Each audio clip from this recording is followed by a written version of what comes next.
Bonjour à tous, je m'appelle Kylian du CM1A du groupe scolaire Hermann Michel au Carbet en Martinique et nous sommes très heureux de vous retrouver pour cette première édition du journal de notre aire marine éducative. Tout d'abord, Simao va vous expliquer ce qu'est une aire éducative ou AME. Avec plaisir, Kylian. Eh bien, chers amis, une aire marine éducative, c'est une zone maritime littorale gérée de manière participative par les élèves d'une école avec l'aide de leurs enseignants, de leurs référents et de la commune. Régulièrement, nous menons différentes actions pour connaître, vivre et protéger la mer. N'est-ce pas, Sohan? Tout à fait, Simao. En effet, cette année, nous avons travaillé sur les raies des poissons constitués d'un squelette cartilagineux. Savais-tu, Hilary, qu'elles aspirent de l'eau par leur évent, aussi appelé spiracle, pour s'oxygéner, alors que la majorité des poissons utilisent leur bouche? Oui, Sohan, un peu comme les mammifères marins, la raie la plus fréquente de notre AME est la raie torpille. Connais-tu sa particularité, Naïli? Oui, bien sûr. Elle possède 2 organes électriques en forme de haricots de part et d'autre de la bouche. Elle émet ainsi des décharges comprises entre 14 et 37 volts pour les chasser et étourdir les proies passant à sa portée, avant de les avaler. Je crois qu'il existe 2 espèces, c'est ça, Arthur? Oui, tout à fait, Naïli. La torpille brésilienne qui présente des bandes horizontales sur le corps et la torpille de Bancroft qui a des taches relativement petites, formant des ocelles incomplets. Nous nous sommes également rendus sur notre AME pour mener 4 actions précises. Peux-tu nous en dire plus, Dylan? Avec plaisir, Arthur. La toute première était de ramasser les nombreux déchets sur la plage, notamment les mégots de cigarettes et matières plastiques nocifs pour l'environnement, n'est-ce pas, Keïssa? Tout à fait, Dylan, car les animaux marins ingèrent les matières plastiques sans pouvoir les digérer. Et un mégot de cigarette pollue 500 litres d'eau. S'il vous plaît, ne jetez pas vos déchets dans la nature. Il faut préserver la planète si nous voulons continuer à vivre.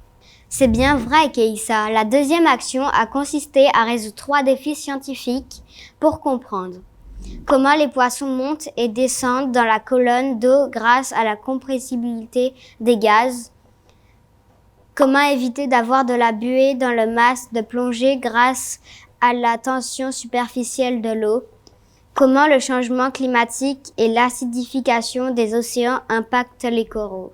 La troisième action consistait à faire des tableaux avec les éléments naturels, sable, feuilles, etc. Enfin, la quatrième action nous a permis d'en savoir plus sur l'amélie et sur la baleine à bosse grâce à un questionnaire et aux panneaux informatifs présents sur notre AME. Peux-tu nous en dire plus sur l'amélie, Arthur?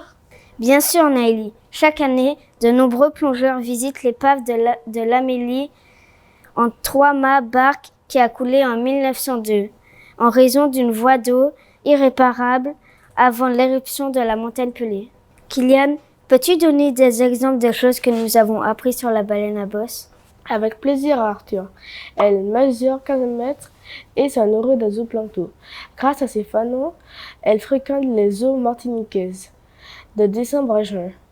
L'après-midi, nous sommes allés visiter le club de plongée à l'entrée de Saint-Pierre, nommé Surcouf Dive. Peux-tu nous en dire plus, Kylian? Nous avons été très bien accueillis, Arthur, et nous avons posé beaucoup de questions aux moniteurs de plongée, ses observations, etc. Et puis, il nous a permis de tester l'équipement de plongée, gilets, bouteilles et détendeurs. Qu'est-ce qu'elles sont lourdes sur terre, mais le moniteur a dit qu'une fois dans l'eau, c'est très léger. Peux-tu continuer, Hilary? Avec plaisir, Kylian. Nous avons aussi joué différents jeux sur les animaux marins et trié les déchets ramassés à longue durée en fonction de leur durée de dégradation. Le plastique sous toutes ses formes était le principal type de déchets. Bouchons, films, bouteilles, gobelets, filets, couverts, etc. Ah, c'était dégoûtant! Nous avons été ravis de cette journée. Nous nous sommes bien amusés, n'est-ce pas, Sohan? Oui, Hilary, génial, tu veux dire. Pour la deuxième sortie, nous sommes allés sur la plage de l'autre bord à Casse-Pilote, qui s'avère être aussi une AME. À notre arrivée, les CM2 de l'école Saint-Just-Orville étaient là pour nous accueillir et nous présenter leur AME. Ils nous ont expliqué pourquoi ils l'ont baptisé les Quitons, nous ont expliqué les actions qu'ils mènent et nous ont accompagnés à aller voir des oursins, des Quitons. C'était super, n'est-ce pas Zoé?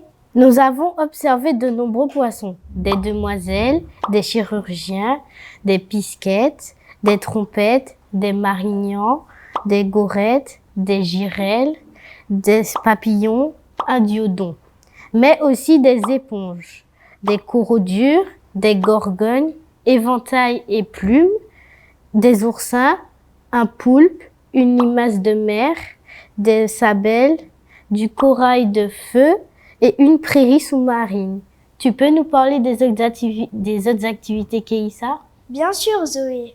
Comme tous les élèves ne pouvaient pas aller dans l'eau en même temps, nous avons tourné sur différents ateliers toute la journée.